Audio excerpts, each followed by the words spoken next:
Ngomongin minat anak tuh kalau misalnya kalian pernah ditawarin nih tes minat bakat untuk anak usia dini, jangan, tolong jangan. Nggak ngaruh. Diulang Arinda, ibu-ibu, bapak-bapak, kalau tes dia minat bakat, ditawarin Ditawarin. tes minat bakat, tidak untuk anak usia dini. jangan. Minimal? Untuk anak Minimal usia dah, dini. minimal. SMP. SMP, oke. Itu sebenarnya yang part paling susah nemuin minatnya anak tuh apa gitu. Iya. Kadang-kadang Benar-benar. bukan minat anaknya tapi balik lagi tadi ekspektasi Ekspektasi kitanya. orang tua. Iya, Heeh. benar. Kayak Gue pikir gini, masa sih anak gue nggak bisa kalau gue kasih tahu nih. Jadi perjalanan anak gue bermain games online itu gue ikut berproses gitu. Sampai di awal itu ada kali 2 tahun dia tuh nggak ngerti konsep yang namanya online friend. Dia pikir her friends in Roblox itu her real friends. Sampai akhirnya she got scam. Jadi kan kalau di Roblox kayak dia tuh gue punya inget nih kayaknya yang iya dia nangis banget. Scam? Nangis banget, iya. Jadi Diambil. Ngegagalin dia jatuh berkali-kali. Entah jatuhnya ke depan, dan sakit. Dia bilang sakit. Kejengkang belakang sakit dia bilang. Tapi yaudah ayo, udahan. Nggak mau, belum bisa. Sampai bisa. Gue sedih.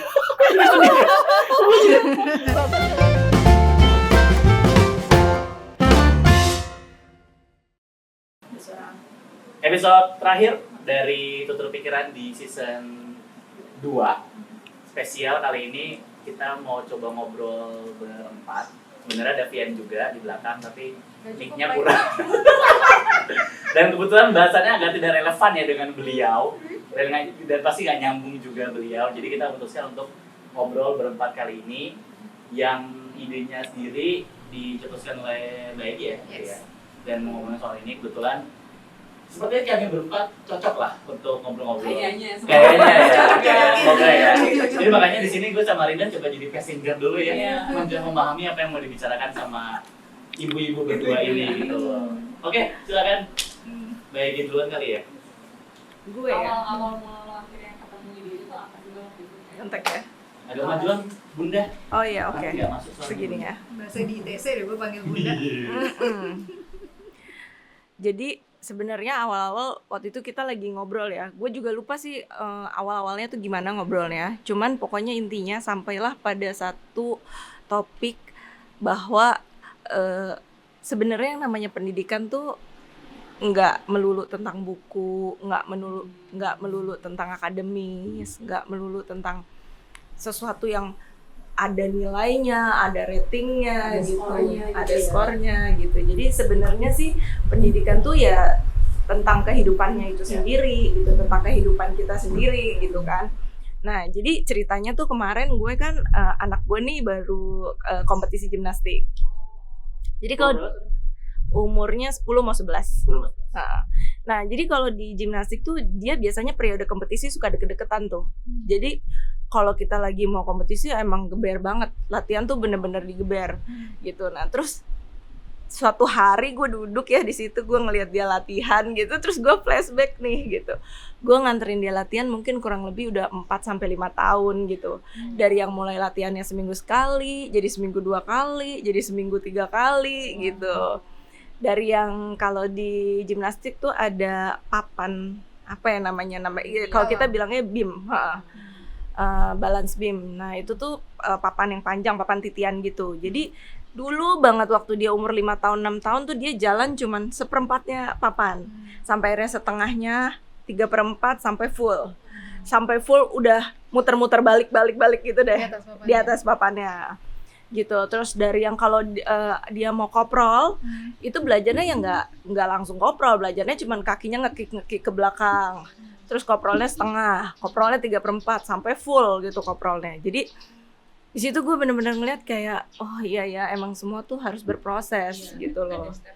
Semuanya ada step by stepnya. Dan kalau kita mau emang anaknya serius, kita mau anaknya konsisten, ya nggak mau kitanya juga emang harus serius gitu. Gue nungguin anak gue dari yang dulu 1,5 jam sampai sekarang sekali latihan 3 jam ya. Boring banget kan kalau 3 mau. Harus bawa HP, lo harus bawa buku. HP, charger, buku, laptop, you name it lah udah ke bawah semua gitu kan. Ya boring emang gitu. Pernah sampai ada yang titik yang kayak gue bilang sama dia, aduh besok ibu nggak nganterin ya gitu. Terus anak gue nanya kenapa? Terus gue kayak kesentak sendiri gitu, kenapa ya? Dalam hati gue, ya bosen aja nungguin gitu kan ya sebenarnya. Tapi di sisi lain gitu, gue mau anak gue serius di situ, gue mau anak gue konsisten di situ. Ya mau nggak mau, karena kalau gue memang part yang terjemput tuh part gue gitu. Jadi mau nggak mau harusnya gue juga konsisten dengan tanggung jawab gue gitu kan ya. Ya partnya dia adalah latihan, partnya gue adalah ya menunggu gitu. Ya kalau gue mau dia serius di situ, ya gue juga harus serius mendukung dia gitu. Kalau gue mau dia konsisten di situ, ya gue juga harus konsisten dengan apa yang menjadi tanggung jawab gue gitu sih. Jadi ya udah, jadi pelan-pelan gue akhirnya berproses juga tuh melalui gimnastik itu. Akhirnya gue belajar juga. Jadi menurut gue gimnastik itu bukan pelajaran buat dia, justru itu pelajaran buat gue gitu. Sekaligus buat lu juga. Iya. Nggak cuma tentang nunggu ya tapi ya. Iya. Tapi bener sih, kayak kalau gue kan sehari-harinya sama anak-anak tuh ya karena gue klinis, jadi emang konteksnya terapi gitu ya. Dan terapi pun kayak gitu, kalau kebanyakan orang bilang datang ke psikolog terus habis itu kayak males nggak langsung kelihatan gitu kan hasilnya, kayak harus berapa kali ketemu, mahal segala macam gitu. Belum ada progresnya. Dan itu belum gitu. tentu kelihatan gitu loh. Bisa jadi ntar emang kelihatannya pas dia lagi ngalamin masalah baru kelihatan. Tapi kan masalah kapan datangnya kita nggak tahu juga kan. Nah, jadi emang nggak terlalu kelihatan nggak terlalu kelihatan dampak instan, bener-bener harus step by step gitu. Tapi konsep itu emang nggak gampang dipahamin sama orang dewasa. Jangankan anaknya mah enjoy aja ya main, kan kelihatannya kayak main gitu kan. Mungkin tadi anaknya Mbak Hegi juga kayak step by step dia benar-benar juga belajar kan dari caranya koprol gimana, tangannya tumpuannya gimana. Tapi kita yang orang gede kan cuman ngeliatin gitu ya. Terus kadang juga belum bisa sih gitu kan. Ada rasa gitunya gitu. Jadi emang ternyata proses orang tua percaya sama prosesnya anak itu tuh juga proses yang gue lihat dari terapi ya. Karena gue konteksnya cuma terapi nih, belum punya anak nih, mohon maaf gitu. Jadi dan itu nggak gampang. Itu nggak gampang banget karena banyak banget orang tua yang datang udah punya ekspektasi. Ya kan? Betul. Mungkin milih gimnastik juga udah punya ekspektasi antara anak gue apa gimana gitu. Beberapa orang tua mungkin ada yang sudah ada. Ya enggak sih, dulu justru gue nggak punya ekspektasi apa-apa sih. Gue bahkan nggak expect bakalan sepanjang ini dia dan ikut latihan. kompetisi. Pokoknya kegiatan aja gitu dulu ya. Iya, dulu gue cuman ngelihatnya pokoknya anak gue suka manjat-manjat. Jadi gue ada kayak ayunan gitu. Dia suka ngayun-ngayun, suka manjat-manjat. Terus gue pikir, nih anak nih minatnya di mana ya gitu. Nih anak nih senang apa sih gitu. Terus waktu itu tuh latihan gimnastik tuh di Ragunan. Jadi gue bawa dia ke Ragunan, ke gor senam. Duduklah gue di kursi penonton itu, lihat gitu. Gimana, kamu suka nggak? Suka. Begitu kelasnya bubar, gue ajak dia ke hallnya gitu kan. Dia pegang-pegang alatnya gini gitu. Terus ya udah, terus dia minta, "Bu, aku mau." Ya udah. Terus gue approach salah satu klub yang ada di situ. Terus gue daftarin gitu. Nah, emang nyambung dari situ gue juga mikir itu sebenarnya yang part paling susah, nemuin minatnya anak tuh apa gitu. Iya, kadang-kadang bukan minat anaknya, tapi balik lagi tadi ekspektasi kitanya. Iya, bener. Kayak gue pernah inget Mbak Dega pernah ngobrol gitu ya sama gue tentang itu, mau daftarin Aika kegiatan apa, terus habis itu kayak oke, sekarang anaknya Mbak Dega nih lebih banyak ke gambar-gambar, lukis-lukis gitu kan, animasi. Tapi kayaknya juga sempat biola kan, sempat renang. Terus kayak gimana sih sebenarnya, mau mendingan luas atau kayak mendingan yang udah kelihatan terus diterusin, atau mau apa sih gitu. Lo tapi juga ngalamin perjalanan kayak gitu Mbak? Nah, waktu Hegi bilang mau berproses bersama anak, gue tuh langsung kebayang itu sebetulnya kegiatan gitu ya, kegiatan. Tapi tiba-tiba gue inget sebenarnya ada yang buat gue terasa sangat menantang adalah berproses sama anak gue mengakrabi penggunaan teknologi gitu. Buat gue it's still challenging, dan itu isu yang nggak habis-habis didiskusikan sama sesama parents gitu ya. Jadi gini, gue berangkat dari waktu anak gue TK udah mulai YouTube tuh ya. Tapi kan YouTube Kids masih cenderung aman gitu ya. Nah, tipe parents yang generasi gue kayak gini, hati-hati ada Iya, video A lagi viral gitu ya. Jangan Gue inget jangan Itu zaman sampai tuh sama ketonton orang tua istilahnya. tuh, sama orang tua saling video, warning. nah video apa itu loh, jadi si anak tuh nanti dikasih tahu lo ke kitchen and then in English kan ya, lo ke dapur lo ambil pisau nanti lo potong, dan ternyata banyak korbannya di berbagai negara gitu. Terus gue tuh gini, masa sih anak gue would she do that gitu, di pala gue tuh ada kayak gitu kan, kayak masa sih nggak ada saringan sama sekali nih. Berapa let's say 5 tahun anak gue, 5 tahun gue ajak ngobrol, 5 tahun dia di sekolah diajarin bu gurunya how to love yourself, how to take care of yourself, masa sih nggak ada. Pilihan orang tua pada yang gue kenal pada saat itu adalah menutup akses Iya. gitu. Jangan sampai Sepenuhnya. anak gue nonton. Iya, Iya. you know what I did? Masa sih, gue tuh penasaran. Gue ngobrol sama anak gue kasih introduction dikit, and then we watch together. Gue liatin mukanya, gue pengen tahu gitu. Seandainya nih anak nonton, emang ya gue penasaran aja, masa sih anak gue akan mengambil pisau juga dan memotong dirinya gitu. Terus dia diem, terus dengan kalimat yang masih belum rapih gitu ya, dia bilang, kenapa gitu, why did he do that? Kayak dia nggak ngerti ngapain gitu kan. That must be painful mami, kayak gitu. Terus gue dalam hati, oh berarti alhamdulillah nih logika anak gue lumayan kebentuk gitu kan gitu kan. Terus gue kayak oke. And then waktu berjalan pandemi anak kita tuh nggak ada akses keluar sama sekali. Nggak, anak tunggal, sama-sama kita kebetulan anak tunggal, jadi nggak ada Sama. main ya kan, nggak ada. Benar juga. Jakarta pula punya tetangga juga nggak bisa main sama tetangga kan ya. Iya, benar. Pandemi. Nah, Sama jadilah juga. terpapar sama game online which is Roblox waktu itu. Wow. Ada kubu Umur berapa dua waktu itu? kubu. Berarti anak lo, anak lo umur berapa Masuk waktu SD. itu? 7 ya. 7. 6 ke 7 gitu. Nah, Tahun 2000. pandemi itu kita 20. Kita bareng-bareng saya pandemi, ingat nggak lo? 20. Kita di tempat yang sama ya, Mbak Dewi ya. Melalui bersama-sama ya. Betul. Baru lahir anak saya by the way. 2020 ada 2 kubu juga nih dari parents yang gue tahu, yang pro dan anti Roblox gitu. Apa sih Roblox? Gue nggak apa-apa ya sebut brand ya, karena memang itu tuh yang Nggak apa-apa. membuka. Gue kulik, gue baca apa sih pro and kontranya, baca reviewnya gitu segala macam, sampai usia di Apple Store sama usia di Google Play Store itu beda gitu kan. Udah gue kulik terus gue gimana ya? Gue pengen tahu gitu.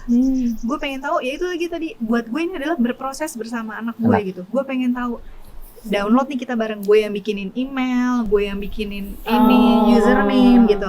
Oh ternyata masuk Roblox tuh kayak masuk Dufan cuy. Iya, banyak banget. mainannya. Lebih ramai daripada Dufan malahan. Nah, banget. Betul. Dan di Dufan tuh kan sebenarnya juga ada tinggi kamu berapa. Di Roblox tuh juga ada kayak gitu, ada cara mainnya gitu. Nah, wah gimana ya? Ternyata kasus itu adalah orang tua gini, anaknya main, tapi anaknya tidak membaca. Jadi setiap mau masuk wahana ada nih cara mainnya. Kamu boleh atau tidak gitu.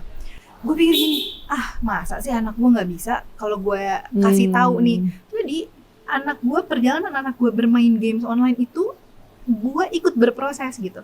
Sampai di awal itu ada kali 2 tahun dia tuh nggak ngerti konsep yang namanya online friend. Dia pikir her friends in Roblox itu her real friends. Sampai akhirnya she got scam. Jadi kan kalau di Roblox kayak dia tuh gue punya, inget nih kayaknya yang iya dia nangis banget. nangis Kayaknya banget iya. Jadi diambil sama apa diambil gitu. apanya sih namanya? Jadi kalau di Roblox tuh kita bisa Koin semacam gitu kali. Robux. Robux. Nah, kan? Robux. Tahu sekali Anda ya. Jadi misalkan ada Robux pakai uang asli gitu ya belinya, terus nanti dari Robux itu kita bisa beli karakter atau apa, you name it gitu, gue gak ngerti. Terus ada yang rare, ada yang apa gitu yang sana. Temen online itu bilang, aku boleh pinjem nggak gitu, may I borrow your apa gitu, terus pinjemin sama aku. Karena di kehidupan nyata, ketika misalkan gue sama Septa minjem pulpen, ya dibalikin gitu kan. Terus temennya Tergantung dia, pulpennya apa. gue kejar lah. Kalau saya rasa gue ambil. Kayak gue gak mungkin ambil pulpen itu. Terus dia gak ngerti tak, jadi dikasih. Terus temennya hilang, nangis lama banget kan. Terus terpapar sama pornografi. Oh. Terus iya, nah tapi aku ya itu, jadi gue sama-sama gitu. Apakah itu berbahaya? Iya gitu. Tapi itu kayak simulasi real life gitu loh buat gue gitu. Nah, kemudian banyak orang tua yang gila anak lo main Roblox, gila anak gue mah enggak, masih ini gitu, kayak masih perawan gitu ya. Terus gue tuh kayak nggak boleh anak gue, mending main di kehidupan main beneran gitu. Anak gue juga main. Anak gue juga main gitu, tapi ada rasa penasaran yang menurut gue gini, generasinya dia itu memang teknologi itu sama seperti ya udara aja gitu kalau menurut gue gitu kan. Nah, alih-alih gue encounter jangan, nggak boleh gitu ya, gue juga tidak tahu cara mainnya, gue juga takut, gue juga frustasi waktu anak gue nangis selama when she got scam, kayak ya masa lu nggak ngerti itu bukan temen beneran gitu. Tapi gemes ya masa jelasin gitu karena kayak aku mana ngerti. Gemes banget, kayak dia tuh nggak ngerti. Gue sampai ya adik kenapa pinjemin, ke she's my friend, nangis. Terus gue gini, ya iya sih, akhirnya ya gue muter otak gitu. Kalau ada dunia nyata, kalau ada dunia virtual gitu aja. Gue ngerasa sampai akhirnya sekarang she's not really into game online lagi, udah lewat nih, habis masanya. Dia benar-benar ngabisin gadget tuh buat bikin animasi gitu ya, sama bikin komik. Jadi gue merasa oh ternyata teknologi yang ditakuti oleh banyak sesama teman orang tua gue gitu, gue merasa gue berterima kasih sama anak gue gitu ya, yang membuka kesempatan gue berproses, yaitu berproses. Gue juga memahami Roblox ini apa, game online ini apa, teknologi untuk dia itu apa, sama dia juga berproses memahami ada yang namanya virtual, ada yang namanya real game, real life gitu. Itu sih benar-benar bayangnya. Jadi sebenarnya pendidikan tuh it takes two to tango gitu loh. Jadi lo memang benar-benar harus sama-sama bareng-bareng, berjalan beriringan gitu kan. Lo ada di setiap prosesnya mereka gitu loh, hadir di setiap prosesnya mereka. Itu yang benar-benar masih gue pelajari, karena anak gue sekarang masih 4 tahun kan. Jadi proses yang selama ini gue bisa melihat dari dia adalah ya proses-proses yang sederhana, kayak proses gue tuh nggak tahu anak tuh bisa mulai diri, berjalan, berlari itu di umur berapa. Maksudnya gue tidak mempelajari sampai sedalam itu pada momen itu gitu loh, karena ada beberapa hal gitu loh. Tapi ketika melihat anak gue tuh tipe yang ngoyo, mau diri cepat, mau jalan cepat, mau lari cepat, sampai kemarin dikasih sepatu roda yang segaris ya, rollerblade kan. Terus sempat lama nggak dipakai karena kita belum sempat beliin yang petnya itu, helm segala macam. Akhirnya sama bini gue dibeliin. Dicoba tuh malam itu, bener-bener datang, dibuka paketnya, dipakai rollerblade-nya, terus dipakai semua petnya. Diri aja susah kan? Gue harus pegangin, jatuh. Bilang oke, belajar yang penting gak usah jalan, diri dulu aja. Ini malam yang sama, diri dulu aja. Terus kalau nggak salah gue harus makan atau nyuci piring atau nyuci baju gitu, gue lupa. Ditinggal nih dia. Tapi intinya dia tuh ditinggal pun nggak yang udah selesai. Tetap berusaha. Mendingan main HP gitu. Ini ribet banget ya. Enggak. Pas gue balik, oh dia masih di tempat yang sama untuk berdiri dan berjalan. Ini di malam yang sama. Sampai ketika selesai, mama, Amira bisa. Bisa apa? Jalan sedikit nih, jatuh. Cepet nih prosesnya nih. Sampai dia bilang gini, pada akhirnya bini gue sama gue sampai inget banget, dia bilang, pokoknya sampai Amira bisa. Oke, bisa apa maksudnya nih? Dan dia bisa. Ada videonya, jalan. Di malam yang sama dia nggak bisa berdiri, akhirnya bisa berdiri, bisa jalan 2 langkah, sampai akhirnya bisa tuh ngebawa tuh roll tuh beberapa meter. 1 meter, 2 meter lah. Oke, aku tuh sama istri gue kayak, itu kaget. Maksudnya bahagianya ketika melihat punya anak tuh yang nggak nyerah. Punya anak yang ketika ada rintangan di depan dia, ngegagalin dia, dia jatuh berkali-kali. Entah jatuhnya ke depan, dan sakit. Dia bilang sakit. Kejengkang belakang sakit dia bilang. Tapi yaudah ayo, udahan. Nggak mau, belum bisa. Sampai bisa. Gue sedih. Gue jadi sedih. kata yang ibu-ibu ya. Kata yang ibu-ibu. Karena ketika melihat itu semua gue juga sedih. Gue yang kayak Terharu banget. Bukan sedih ya, terharu kayak. Gue seneng ngeliat anak gue tuh yang mau berusaha sampai bisa gitu loh, sampai bener-bener dia tahu di otak dia tuh kayaknya ya, aku tuh malam ini titiknya tuh harus bisa sampai segini. Kalau cuman step diri doang mah Belum bisa nih. apa nih? Nggak akan Belum dikata nih. bisa. Padahal lagi-lagi ya, masa aku tuh juga nggak naruh ekspektasi. Ya. Aku cuma bilang, ya sampai diri aja. Aku diri set, dah. Mau jalan, ayo Pak, aku di depan. Pelan-pelan. Sampai, udah ya, dia lagi sampai bisa jalan. Kaget bener-bener bisa jalan dia sekarang. Di momen itu. Nah itu maksudnya, itu salah satu momen dari beberapa momen yang membuktikan bahwa nih anak emang nggak mau nyerah. Dari kecil tuh bener-bener orang yang, apa ya istilahnya ya, mau mencoba hal-hal baru dan dia tahu itu susah, tapi bukan berarti dia harus nyerah. Dan lo emang udah tahu itu dari dulu. Yes, Dia memang betul. tipe yang seperti itu gitu Dan ya. setiap kan dia kan di preschool ya, di daycare, terus ada preschool juga, terus udah terima rapot juga, dan setiap terima rapot tuh Pertama kali nih lu terima rapat. udah 2 kali, Oh, udah dua. dua kali, setiap udah 2 tahun kan. Dan setiap terima rapot tuh perkembangannya tuh oke gitu loh, kayak dan sampai terakhir terima rapot terakhir di bulan Juni kemarin dia bilang dia tuh kepala suku, Oh, bosnya. Masih. Jadi kalau ada miss baru itu Gue kebayang lagi. bisa membayangkan. katanya ya, ini saat yang gue inget, kalau ada miss baru, yang lain tuh belum boleh deket sebelum dia. Aku dulu. Dia harus orang yang pertama nyobain miss baru dekat sama aku dulu, Ya. baru yang lain belakangan. Gemes. Itu lebih ke ibunya apa ke bapaknya tuh? Bapaknya sih kayaknya ya. Soalnya ketinnya miss. Intinya, wah, nggak ke situ ya arahnya. Tapi intinya ngelihat perkembangan dia kayak ya, let's say kalau anaknya juga udah mulai bacaan Quran segala macam tuh udah mulai lancar aja semuanya gitu loh, pelan-pelan. Ngomong pun juga orang sering bilang kayak udah bisa segini, udah bisa ngomong cepat gitu loh perkembangannya. Plus fisiknya juga. Ini agak tinggi kayak anaknya Nah ya. itu banyak orang bilang kayak, udah 5 tahun. Enggak, masih 3,5 waktu itu. Ada yang udah 4 tahun. Enggak, masih 4 tahun. Tapi katanya orang-orang bilang, anakku tuh kayaknya udah kelihatan seperti anak umur 5 tahun. Tapi padahal tuh emang masih 4 tahun aja gitu, lebih gede dari sepantarannya gitu loh. Nah itu yang bikin, ya Arinda tahu lah proses gue waktu awal-awal Apa ya? melahirkan. Apa ya? Tapi ini tuh live report sama gue juga di grup waktu Pantes. gini melahirkan. Gue di rumah sakit nih terus kita berdua kayak kita jadi live report nungguin bininya lahiran. Ya tapi itulah, Iya.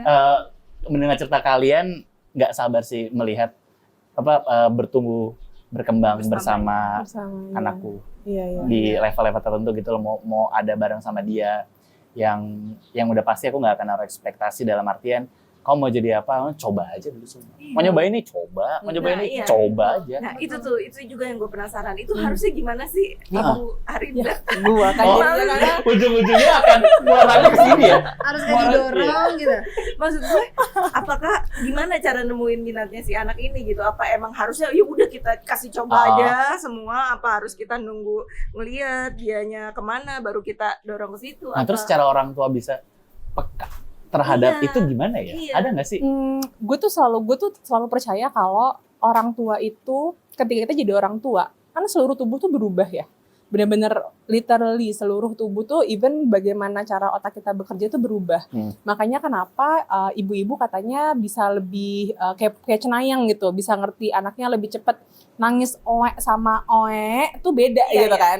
Itu ternyata emang secara neurologis berubah ketika kita Ibu mulai ya? dan ternyata ketika melahirkan itu tuh bukan cuma sekedar anak ini keluar, tapi a lot of things in your body tuh berubah gitu. Itu mempersiapkan untuk akhirnya nanti melakukan parenting.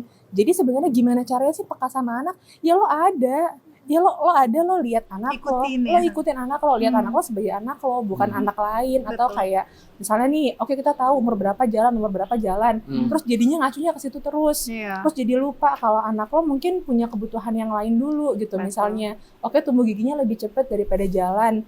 Terus beda nih, wah kabelnya kok beda ya. Terus apa anak gue normal? Terus jadi sibuk ke situ gitu. Terus lupa kalau iya, emang iya, tiap iya. anak punya Beda. lagi Beda, beda-beda. betul, Benar, pacing benar. beda-beda. Dan itu tuh tempting banget sih sebenarnya ya untuk melihat kenormalan gitu, kayak ngacunya ke orang lain, coba cari pembanding yang lain gitu. Tapi ya Pembanding sih. membandingkan tuh Berbahaya menurut nggak? gue iya. Kan? Iya. heeh.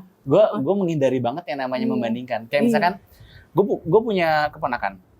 Keponakan gue itu cuman beda 5 bulan sama anak gue. Which is kan kalau untuk pembanding tuh deket banget kan untuk melihat perkembangannya. Tapi gue nggak mau ngelihat itu, nggak mau membanding-bandingkan. Karena memang ketika kita lihat secara proses beda banget prosesnya. Misalnya anak gue udah di mana, ponakan gue udah di mana, ponakan gue udah di mana, anak gue udah di mana. Iya. Tapi nggak menurut gue nggak pantas untuk kayak. Nah yang sebel kan kadang ada beberapa orang yang ngomong, loh, kok yang ini udah bisa ini belum kayak bisa. Walaupun kadang di part dimana anak kita yang disanjung, gue pun nggak suka. Karena Bingung, gimana nggak- perasaan Iya. orang itu ketika ngeliat anaknya di kayak, loh ini udah bisa gini ya, loh kok ini masih gini belum bisa gini, kayak Iya. gemes banget. Tapi nggak bisa yang kayak, nggak boleh ngomong gitu ya, nggak bisa Nggak juga gue. Iya, Tapi iya. kayak, Apalagi kalau orang tua yang ngomong kan, wah, iya nggak itu, mungkin tuh. itu gue yang, aduh jangan dong. Gue kadang dalam hati kayak, tapi berpikir lagi kayak, apa mungkin di eranya dia ngomong seperti itu hal yang lazim ya? Iya. Nah, itu. Iya. heeh. Dan apa namanya yang tadi Septa bilang tuh, gue juga apa namanya nanti akan tambah tebel tuh apa the temptation buat ngebandingin ketika anak lu udah mulai sekolah. Aduh, iya lagi. benar. Oh ya temen si A misalkan gini ya, si Gendis lomba apa kompetisi gym gitu. Gue bisa aja kan misalnya ngomong, Aika si Gendis kompetisi gym kemana, atau temennya lomba apa taekwondo udah apa gitu kan segala macam. That temptation tuh memang selalu hadir setiap hari di Iya, Anas, iya. bener nggak sih? Kayak Temptation aja kan, which is ada di kepala aja kan. betul Iya. gitu. Dan lagi-lagi apa namanya, kalau gue ngebandinginnya adalah gue tuh nggak suka dibandingin.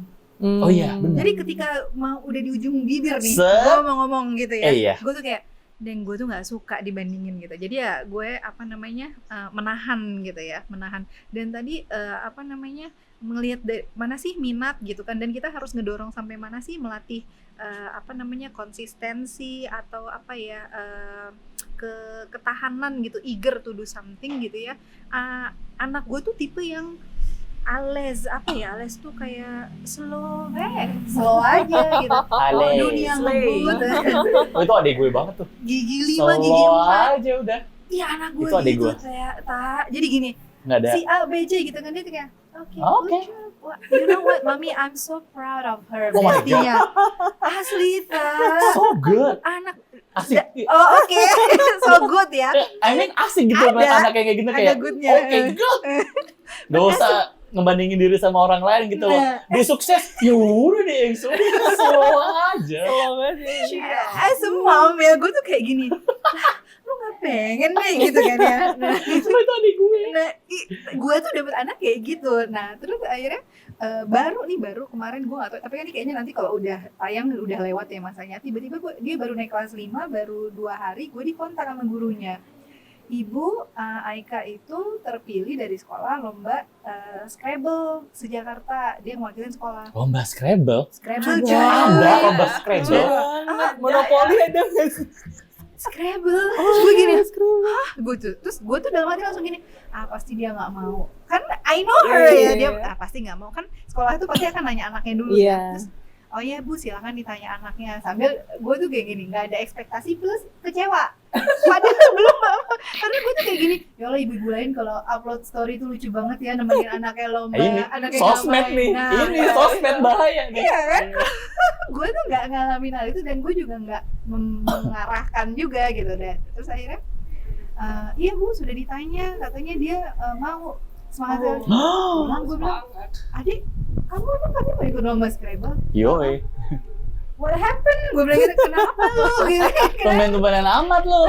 Tumben-tumbenan amat. Terus dia bilang gini, I don't know, it just like sounds interesting. Dan itu lagi tadi balik ke yang bilang, mungkin nih baru kebuka nih. Iya. Jadi iya. anak orang udah duluan gitu, pialanya udah banyak nih anak gue, baru minat. Lombanya sih belum nih, 2 minggu lagi gitu. Ya we'll see. Dan Iya, nggak apa-apa. Ya nggak Maksud apa-apa, gue, nggak apa-apa. Kayak lo bukan berarti terlambat. Memang Iya. itu timeline lo aja kalau Iya, menurut iya, gue benar. gitu loh. Makanya Dan ngomongin minat anak tuh kalau misalnya kalian pernah ditawarin nih tes minat bakat untuk anak Iya, usia kan dini, suka ada jangan, tuh. tolong jangan. jangan, nggak ngaruh. Diulang nggak Rinda? Ibu-ibu, bapak-bapak, kalau Eh, dia Tes minat bakat Ditawarin. tes minat bakat, tidak untuk anak usia dini. jangan. Oh, gitu. Minimal? Untuk anak Minimal usia dah, dini. minimal SMP. SMP, oke. Pengetahuan ya guys, SMP. Nggak usah, itu Diperkaya aja mahal. paparannya ya. Itu mahal tapi tidak menggambarkan Iya. nggak menggambarkan potensi jangka panjang Iya. gitu. Karena apalagi anak usia dini tuh baru mulai ini, baru mulai itu, baru ngerti ini, baru ngerti itu gitu. Ketika dia lagi suka menggambar, nanti akan ada saatnya dia nggak suka menggambar gitu. Exactly. Jadi masih berkembang banget. Tapi ketika misalnya nih dari observasi orang tua terutama ya, atau misalnya ada pengasuh lain misalnya, terus habis itu oh ini menggambar, dari kecil menggambar, konsisten dari mulai gambarnya masih satu garis Garis-garis, doang, heeh. scribble doang, sampai orang, sampai ada Anak hewan gue, anak segala macam, konsisten, dia ada minatnya, bahkan dia minta lebih. Nah, mungkin itu gitu, itu yang kelihatan sekarang gitu. Jadi biasanya kalau anak-anak usia dini, biasanya gue akan minta untuk gue akan lebih banyak wawancara sama orang tuanya. Kayak ibu bapak lihat sekarang gimana, ibu bapak udah nyoba apa, anaknya udah nyoba apa gitu. Tapi bukan berarti yang kemudian yaudah yuk ikut semuanya. Ada kan tipe anak yang hari Senin sampai Minggu Les. betul. penuh banget Oh, ya gue gitu. Gua nggak Banyak, mau lo banyak. Mm-mm. Gue gak mau lo. Memang harapannya memberikan exposure yang banyak. Memang gini, memang harapannya ngasih exposure yang banyak, tapi jangan sampai kita terkungkung pada exposure itu hanya les. Ah, iya benar. Gitu. Karena les itu kan butuh komitmen sangat Yap, terstruktur gitu kan. Gak semua anak bisa tahan melakukan kegiatan terstruktur selama sepanjang itu gitu. Belum ini ya. Belum Belum siap. equipped sama kemampuan itu. Mungkin kalau emang mau ngasih exposure misalnya, lagi ada nih di mall ini pop up class. Ah, Ya I udah see. coba aja Cobain aja. sekali. Bukan, tapi bukan untuk yang rutin. Coba-coba, terus habis itu Buat misalnya anakku kayak coba-coba. ke tempat ya kan tuh itu bener loh. Terus habis itu Ternyata. misalnya kayak ke rumah saudara ada yang punya piano, coba Coba ditawarin, dulu. dia Iya. tertarik nggak mau ngeliatin aja dan seterusnya gitu. Jadi kayak coba aja dulu ngasih dia opsi gitu. Kalaupun misalnya dia nggak suka sekarang, belum tentu dia nggak akan suka piano sampai besar. Iya, betul-betul. Gitu. Nanti Dan coba lagi. Kadang orang bilang kayak, iya. kamu udah bayar ya, kamu udah gitu. Iya. Kan mama yang mau, bukan aku. Nah, kalau udah gitu gimana? But anyway, Makanya. biar kita nggak kelamaan, kayaknya kita coba deh untuk wrapping up deh. Kira-kira apa yang kita dapat dari pengalaman kita dalam berproses sebagai anak gitu loh, bersama konsultasi dengan ibu psikolog Karin. Padahal di episode pertama, kedua ya gue bilang gue nggak mau ya jadi psikolog. Tetep Tetep aja. aja. Gue enggak loh. Gue ingat banget dia ngomong udah berarti Gua mau sebelum jadi sebelum netizen. kita meeting pertama, gue mau jadi netizen, gue mau ngomong Iya, gini. apaan ya, Ujung-ujungnya alter ego tutur gue. pikirannya paling laku kalau udah ada dia ngomongin psikologi. Gimana ya Anda ya? Dasar galau orang-orang Eh, netizen berbicara. Memang mereka suka dan hal-hal seperti itu. Iya. Utuh. So anyway, biar bagian terakhir untuk closure-nya, lah untuk closing-nya.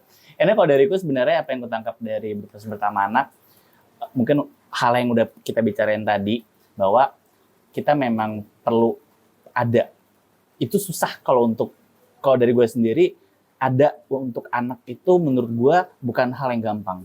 Apalagi gue dan istri gue bekerja, Senin sampai Jumat kita cuma ketemu pagi untuk ngantar ke daycare, malamnya juga. Nah ini yang dari gue tuh yang sulit adalah ketika kalau bini gue pulang kerja, dia masih punya energi tuh buat anak gue. Gue yang susah banget. Yang kadang kayak, aduh capek, tapi anak gue minta main. Sampai pernah yang saking pengen yang minta main, gue udah mau tidur. Itu lompat nih ban gue berkali-kali. Amira nggak tidur. Nggak mau, masih mau main sama papa. Kan belum main sama papa. Terus yang lebih nyentil apa tadi? Habis tadi papa pulang langsung main HP. Main HP bisa ya. Tersindir. Tapi intinya mencoba berproses bersama anak, ada di setiap tahapan mereka gitu sampai mereka besar tuh penting gitu loh.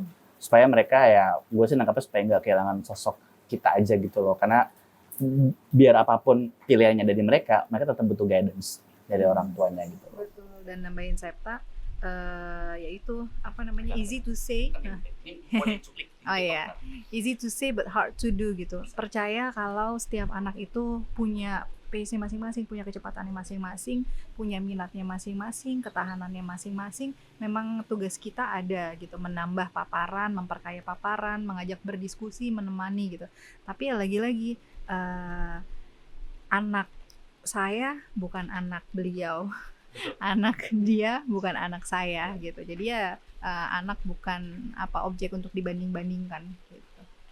Kalau dari gue sih ya balik lagi kayak kalau gue intinya itu tadi it takes two to tango gitu. Jadi ya emang kita harus bareng-bareng gitu.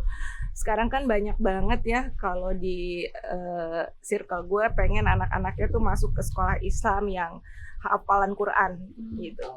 Ya mau nggak mau kalau kayak gitu kita sebagai orang tuanya ya juga mau harus nemenin anaknya bantu hafal gitu. Nggak bisa kita jorokin aja anaknya. Kita mau anak kita bisa main piano.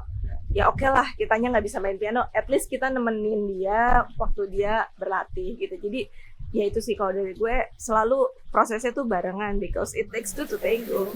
Betul. Dan proses ini menurut gue nggak dimulai ketika anak lahir. Oke. Ya kan, saat ini gue sedang mengandung gitu, gue masih early stage gitu ya. Terima kasih. Sehat-sehat. Masih di trimester awal, lagi mual-mualnya, makan aja alhamdulillah gitu ya. Ada yang bisa masuk. Iya, gue belum punya privilege untuk memilih makanan apa yang akan gue makan pagi, siang, dan sore nanti gitu. Tapi di situ gue sama suami gue kerasa banget bagaimana kita berusaha menyesuaikan ritme kerja, menyesuaikan ritme tidur. Suami gue menyesuaikan ritme dia makan, karena ketika dia makan bisa aja gue lagi muntah gitu ya. Kayak hal-hal kayak gitu ternyata juga dipelajari gitu. Proses menjadi orang tua tuh juga sudah berupa proses awal tadi, menyesuaikan diri, paham kalau porsi gue sekarang adalah bukan lagi tentang menjaga tubuh yang ideal misalnya gitu ya. Tapi porsi gue saat ini sebagai calon ibu adalah memastikan gue bisa makan dulu deh, boro-boro bernutrisi. Sesederhana itu ya. Makan dulu. Ada yang numpang Iya bener kan, at least itu dulu, bangun pagi gue bisa duduk dengan aman, tidak muntah gitu ya. Jadi kayak ternyata shifting itu tuh besar dan bukan hal yang bisa instan ya. Ya, betul. Bener-bener belajar mendampingi anak dari mulai cuman titik sampai Betul banget. siap lahir sampai ntar udah bisa belajar main sepatu roda dan semuanya tuh bener-bener itu usaha, menurut gue usaha secara sadar. Bukan usaha yang kok gue bisa gini, enggak. Tapi menurut gue tuh usaha sadar kita orang tua untuk bener-bener bisa komitmen, setidaknya berusaha menjadi orang tua yang baik. Nggak tahu dia ntar jadi orang tua yang baik dan ada ya orang tua yang hadir ya. Orang tua betul. hadir, Itu sederhana. betul itu cukup mahal ya. So anyway, thank you banget buat Arinda, buat Mbak Egi sama Mbak Dega juga. Sama-sama. Untuk season 2 ini seru banget. Terima kasih untuk season 2 15 ini. episode kita season 2, semoga kita bisa banyak belajar dan berkembang. Intinya untuk kita juga dan kru-kru di sini, terima kasih banyak. Luar biasa kalian semua. Semoga season 2 ini banyak hal yang bisa menjadikan pelajaran kita di next season. Jadi kita nanti akan evaluasi juga untuk season 2 dan season 3 kita nantikan. Belum tahu kita kapan syutingnya, tapi jelas season 3 nanti akan bersinggungan dengan 1 tahun anniversary-nya Tutur Pikiran, nanti tanggal 20 Desember. So, thank you so much. Thank you. Dan sampai jumpa lagi di season 3. Bye-bye semuanya.